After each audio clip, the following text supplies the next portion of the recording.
குட்டி தவளையும் புத்திசாலி முதலையும். ஒரு அழகான ஆற்றில் குட்டி தவளை வாழ்ந்தது. அவன் பெயர் கொட்டு. ஒரு நாள் ஆற்றில் ஒரு பெரிய முதலை வந்தது. அவன் பெயர் கோகோ. கொட்டு தவளை துள்ளி துள்ளி குதித்தது. பார், நான் சூப்பர் ஜம்ப் செய்றேன் என்று சொன்னது. முதலை சிரித்தது. நான் பெரிய ஜம்ப் காட்டுவேன் என்றது.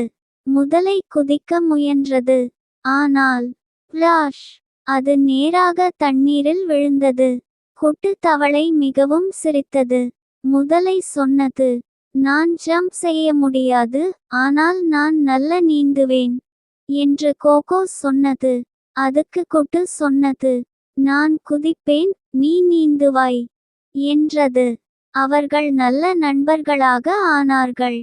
இப்போது அவர்கள் தினமும் ஆற்றில் விளையாடினார்கள். குதிப்பு போட்டி, நீச்சல் போட்டி.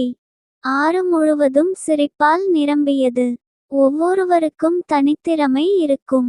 சப்ஸ்கிரைப் பண்ணுங்க, லைக் பண்ணுங்க, ஷேர் பண்ணுங்க.